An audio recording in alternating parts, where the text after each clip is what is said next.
Suite au crash massif d'hier soir déclenché par l'annonce de Donald Trump d'une taxe douanière de 100% sur les importations chinoises, accompagnée de contrôles sur les exportations de logiciels, le marché crypto a subi une liquidation record de 19 milliards de dollars en quelques heures, la plus importante de son histoire, surpassant même le crash Covid de mars 2020 et celui de FTX en 2022, respectivement 1,2 milliard et 1,6 milliard de dollars.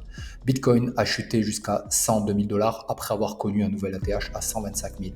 Ethereum a chuté à 3 350 dollars alors qu'il était arrivé à 4 500.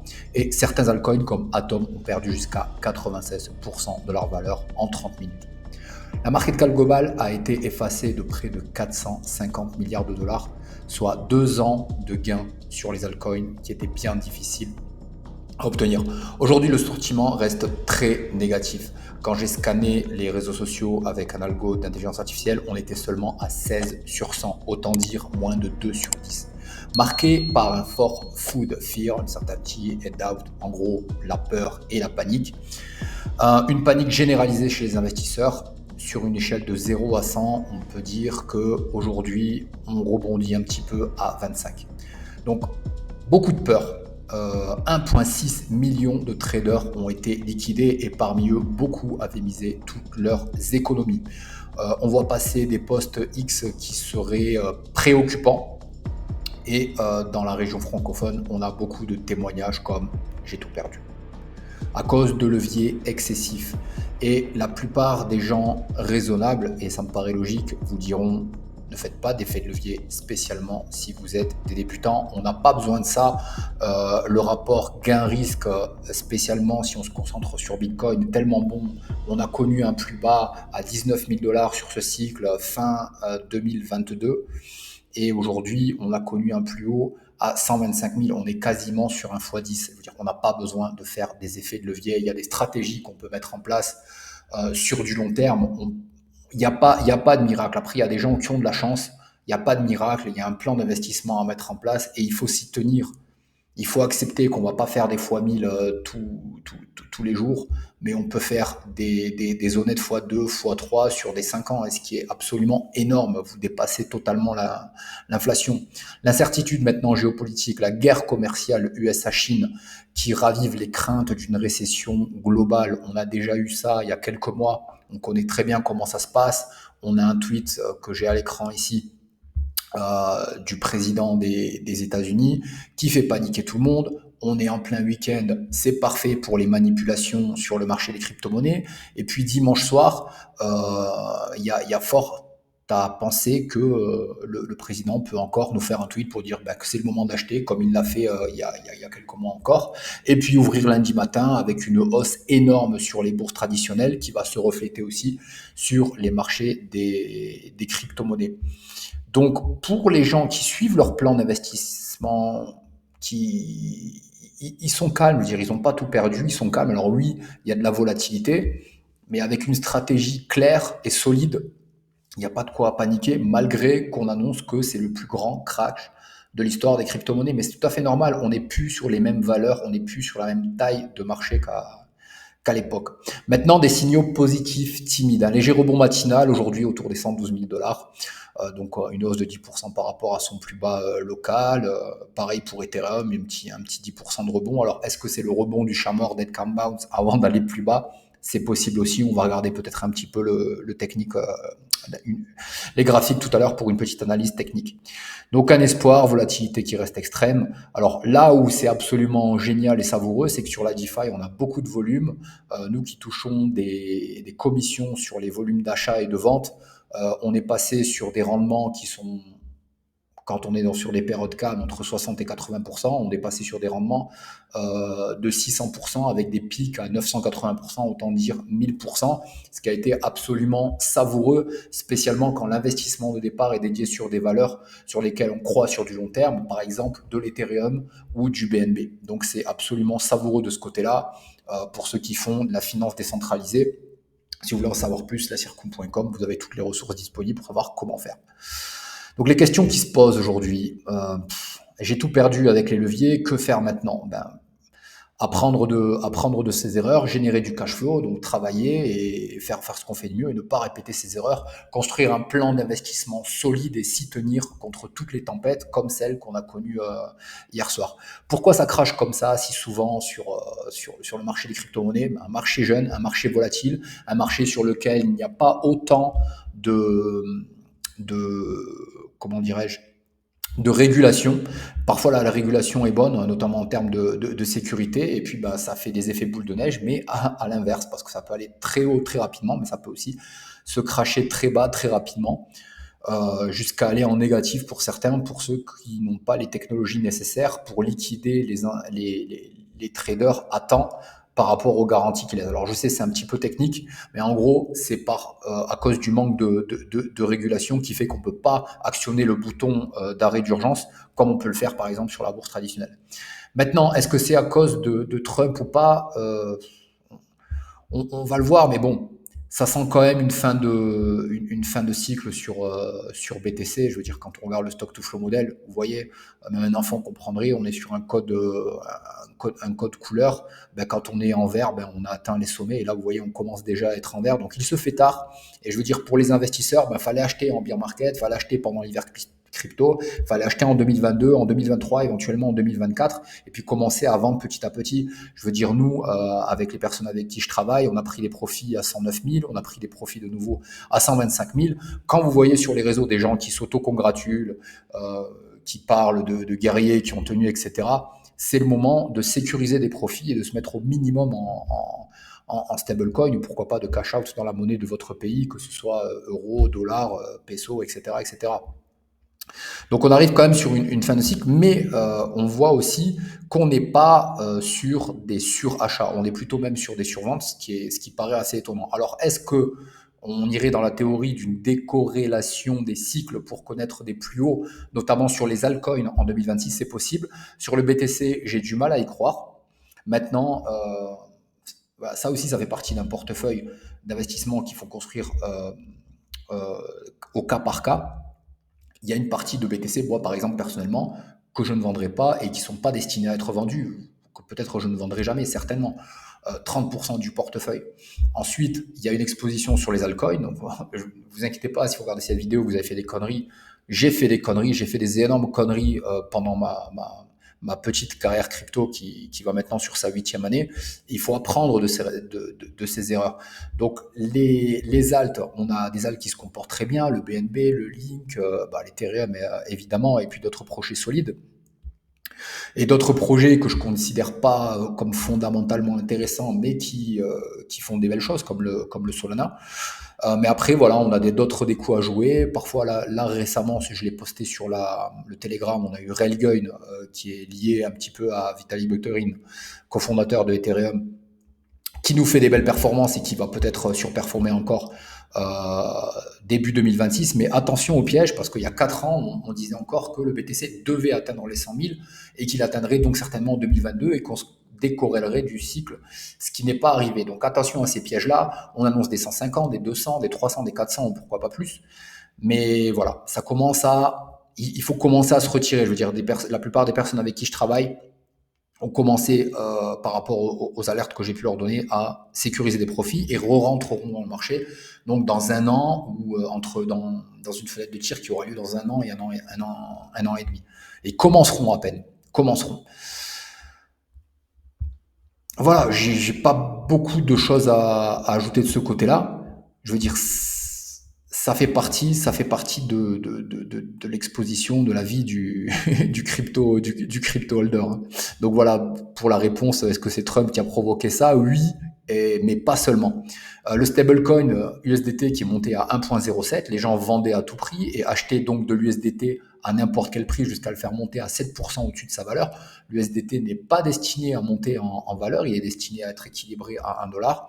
Donc vraiment très, très intéressant ce qui vient de se passer comme phénomène sur les marchés. Donc faut-il acheter maintenant? Donc, pour les personnes qui veulent faire des profits à court terme, et là ça relève de l'analyse technique, à savoir est-ce qu'on a touché un point bas local et est-ce qu'on fait le fameux rebond du chat mort pour pouvoir prendre des profits rapidement. Mais en tant qu'investisseur, comme je le montre sur le stock to flow model, il se fait tard, c'est ici qu'il fallait prendre.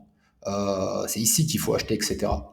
Après, pour ceux qui n'ont pas pris de profit, etc., je veux dire, il y a encore des raisons d'espérer, mais il ne faudra pas se louper lors d'un prochain nouvel ATH, même si c'est que 1000 $ de plus. Par exemple, si on va seulement à 126 ou 127K ou 128K, il ne faudra pas se louper cette fois. Et que ce soit sur le Bitcoin ou sur d'autres valeurs qui ont fait des plus hauts, parce que on voit que octobre en général, c'est plutôt vert. Sur une dernier trimestre de cycle, vous voyez là, en 2021, ça s'est pas forcément bien passé pour les raisons qui étaient les siennes, mais on avait quand même près de 40% au mois d'octobre. Ensuite 2017, où là on a eu un dernier trimestre qui était absolument spectaculaire, et 4 ans plus tôt, pareil, dernier trimestre absolument spectaculaire, spécialement en octobre et novembre, qui avait connu un 470%. Je pense pas qu'on va faire un 470% au mois de novembre, mais je pense qu'il y a des raisons d'espérer de pourquoi pas faire encore un nouveau plus haut, mais là, il faudra vraiment pas se louper, il n'y aura plus le droit à l'erreur.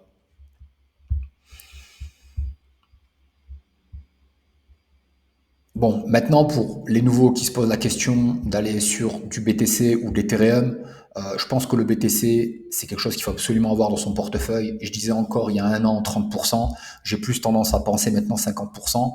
Parfois, avec les différents crashs qu'on a eus, moi personnellement, mon portefeuille en crypto-monnaie avec 80% de BTC. Donc je pense que le BTC, c'est quelque chose à avoir à tout prix. Après, Ethereum, c'est une blockchain qui est utile, qui sert, les institutions sont là-dessus.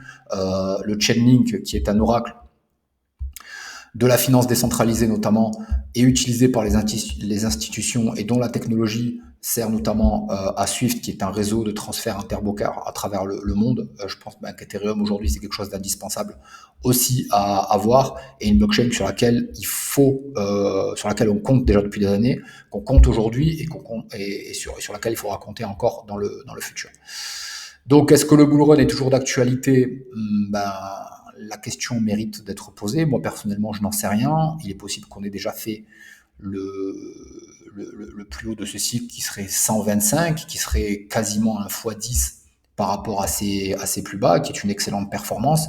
Maintenant, sur les altcoins, ça ne s'est pas passé comme on l'avait prévu. Moi, pareil, il y a des projets sur lesquels je me suis planté. Il y en a d'autres qui ont agréablement surpris et qui ont remboursé une grande partie des pertes sur les alts. Mais là où vraiment on n'est vraiment pas déçu, et là où cela confirme les convictions fortes que j'avais quand je suis rentré dans cet écosystème, c'est que Bitcoin aujourd'hui a une raison d'exister, et plus que jamais aujourd'hui utile. Alors, qu'est-ce que je peux encore montrer par rapport à ce qui vient de se passer? Alors, on va regarder un petit peu les graphiques. Donc sur Bitcoin, voilà, énorme crash, quasiment en vertical, donc c'est difficile de penser qu'on va aller tout droit, par exemple, vers 50 000, etc. Mais je pense qu'on a des raisons. Par exemple, si on a connu un plus bas local à 125 000, on a en général un retracement de Fibonacci qui va au-delà des 70. Si on prend une hausse, par exemple, qui aurait lieu ici, je pense que on pourrait aller chercher éventuellement la zone des 35 à 47 000, ce qui signifierait des moments difficiles, notamment MicroStrategy, avec les effets de levier qu'il a mis en place. Je sais que son prix de liquidation, il est aux alentours des 60 000, donc on verra bien. Mais c'est des prix sur lesquels il faut s'attendre. Donc je pense que c'est plutôt intéressant aujourd'hui pour quelqu'un qui veut vraiment s'exposer au Bitcoin sur du très long terme. Éventuellement, allez, pourquoi pas prendre un petit peu maintenant, mais à se dire, ceux-là, je ne les vendrai pas peut-être pendant 10 ans. Mais la grosse partie de ces économies, pourquoi pas quand ça descendra en dessous des 60, prix de liquidation des effets de levier de MicroStrategy, et qui ramèneront certainement le Bitcoin dans un range entre les 45, on l'a vu là, les 47 et les 35 000 $, ce qui serait un excellent prix d'achat sur le BTC. Et c'est là justement où les personnes qui ont sécurisé des profits, les personnes avec qui je travaille, elles vont rentrer à ce moment-là. Donc, il va falloir être patient. Ces opportunités ont de grandes chances de se présenter, puisqu'elles se sont toujours présentées depuis 15 ans qu'existe le BTC. C'est-à-dire qu'à la baisse, il n'a jamais déçu, si j'ose dire. Par contre, à la hausse, les puissances haussières, les énergies haussières s'essoufflent de cycle en cycle. C'est pour ça qu'il y a des raisons de penser que les 125 seraient un top local. Maintenant, quand on regarde sur les alts, en graphique en daily, donc on va prendre les total 3, bah, ça ressemble un peu à un double top ici, hein. Ça ressemble un petit peu à un double top. Donc si c'est confirmé, si on descend plus bas que ces niveaux-là de, on va dire, de 500 milliards, bah ça y est, c'est l'hiver crypto, c'est confirmé, quoi. Après, si on regarde sur les moyennes mobiles, on tient la moyenne mobile de 100, mais il faut vraiment que ça revienne au-dessus de la moyenne mobile 50 pour repartir sur un rallye haussier. Donc, ça peut décevoir, hein, je serais le premier déçu puisque j'ai quand même une grande exposition sur les altcoins, mais il va falloir être réaliste. L'or et l'argent qui font vraiment des performances très, très bonnes, très intéressantes. Pour ceux qui ont eu l'opportunité de s'exposer ou d'acheter des métaux précieux, ben bravo, bravo à vous. Euh, je pense qu'il faut, quand on a la logistique pour, notamment un coffre-fort, bah, c'est intéressant d'être à la fois sur Bitcoin et sur les métaux précieux, je l'ai toujours dit. Les raisons d'espérer sur les alts, vous voyez là par exemple on a Binance sur Ethereum qui est clairement haussier, on a une Golden Cross qui pourrait se former, qui est un signal haussier majeur, on voit aussi une tasse avec une anse, donc le BNB pourrait surperformer l'Ethereum. Donc est-ce que le BNB va surperformer l'Ethereum tout en étant dans un marché baissier? Par exemple, on a deux ascenseurs qui descendent. L'ascenseur de l'Ethereum descend plus vite que l'ascenseur du BNB. Et donc, on a l'impression que le BNB monte par rapport à l'Ethereum. Mais le BNB, pour moi, c'est un actif. C'est un actif à avoir, c'est un actif que j'ai, c'est un actif que j'ai suggéré aux personnes avec qui je travaille et qui sont très, très, très, très heureuses de ce côté-là. Le BNB sur le Bitcoin, pareil, super haussier, Golden Cross qui s'est faite au mois d'août. Après, les corrections sont saines, hein, ça c'est un Black Swan. Euh, pour moi, je veux dire, il n'y a pas plus de raison de s'inquiéter de ça. Alors, on parlait du Atom tout à l'heure qui était descendu euh, à zéro, on peut dire, à zéro. Ben voilà, ça commence à se reprendre un petit peu, ça reprend un petit peu des couleurs. Alors, au moment où j'enregistre cette vidéo, on est samedi du côté des Amériques. Euh, le week-end, c'est parfait pour les manipulations. Il n'y a pas de régulation dans l'industrie crypto, donc ça se peut qu'on ait encore une autre mèche comme ça.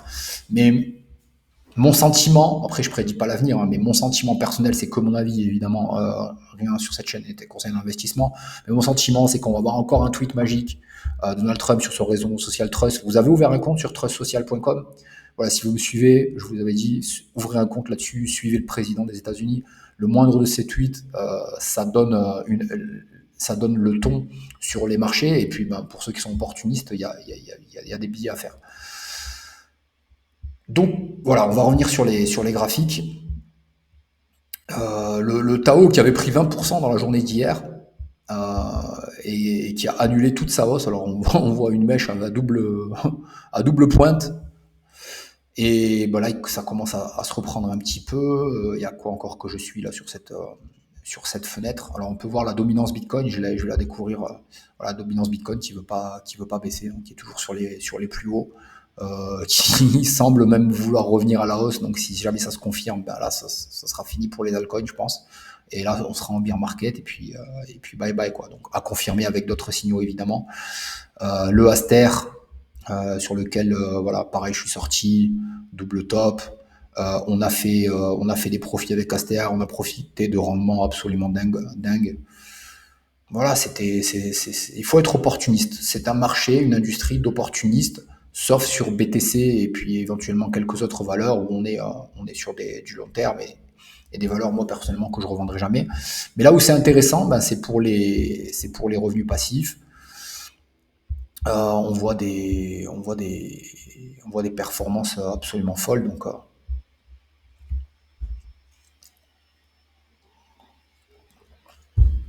pour ceux qui veulent apprendre tout ça, à la circum.com, l'onglet ressources. Et si je peux, on va voir si je peux montrer.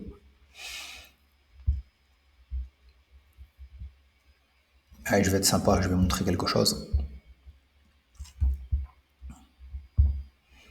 Par exemple, si on va sur ETH BTC,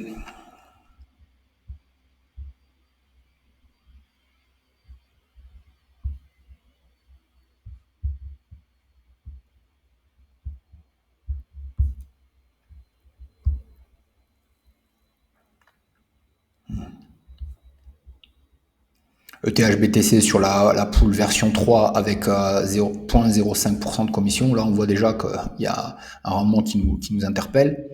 Je veux dire bien positionné. Et si on veut rajouter de la liquidité,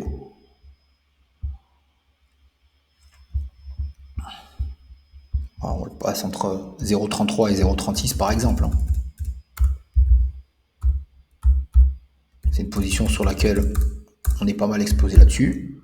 Regardez les rendements que ça donne. On est à 581%. Dire, on est sur l'ETH et du BTC. On n'est pas du tout sur un même coin ou un truc hyper risqué, quoi. Donc après, il y a de l'impermanent loss, etc. Je vous invite à suivre ce guide-là pour comprendre comment ça marche et comment se protéger de ces choses-là. Ensuite, on a une autre qui est vraiment très intéressante aussi. Donc là, c'est vraiment une récompense à ceux qui regardent la vidéo jusqu'à la fin. ETH-BNB, pareil, version 3, 0,05% de commission, rendement qui nous interpelle.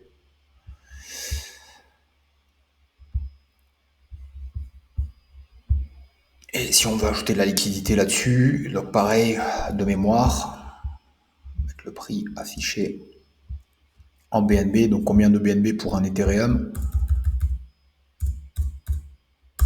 Et là,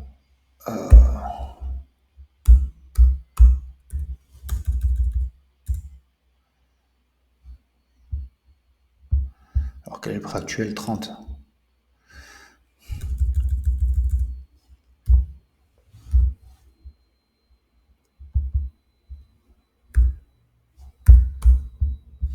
Ça fait un rendement absolument fou à 1277%.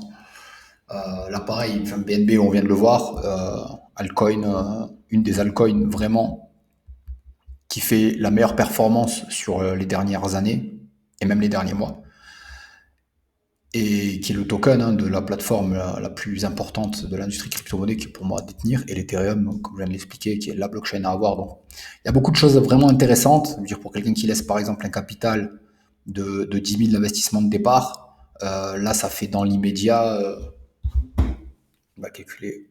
Donc évidemment, ce rendement, il va durer quelques jours, le temps de toute la folie, etc. Donc là, sur ce genre de position, en général, il faut compter un rendement entre 80 et 100%, ce qui est déjà pas mal. Mais je veux dire, avec une mise de départ comme ça, et un rendement de ce genre, ça fait à la journée 347 $, ou 347 € si vous parlez en euros. Et quelqu'un qui mettrait, on va dire, 20 000 $, avec un rendement moyen à 80%, eh ben ça ferait par mois 1300. Voilà, donc le tout c'est de bien manager entre investissement long terme, revenus passifs, et les petits coups qu'on peut faire comme ça sur la crypto-monnaie. Voilà, des coups qui sont parfois gagnants et des coups qui sont parfois perdants, mais avec une maîtrise du risque, on peut s'en sortir, mais pas d'effet de levier. Je veux dire, ça c'est la facilité. On met effet de levier 100. Je crois que j'ai même vu une fois effet de levier 1000. Puis les gens perdent, même parfois des petits jeunes qui ont eu de la chance, qui ont fait 1 million. On peut parfois faire 1 million ou devenir multimillionnaire sur un même coin qu'on a vu passer, etc. Mais si c'est pour le perdre sur une connerie d'effet de levier, c'est complètement stupide. Donc là, je vous dis, construisez votre plan, suivez-le, tenez-le contre toute tempête, n'abandonnez pas, parce que c'est vraiment comme ça que vous rencontrerez le succès et que vous ferez rugir le lion des crypto-monnaies qui se trouve en vous. Je vous dis à très bientôt.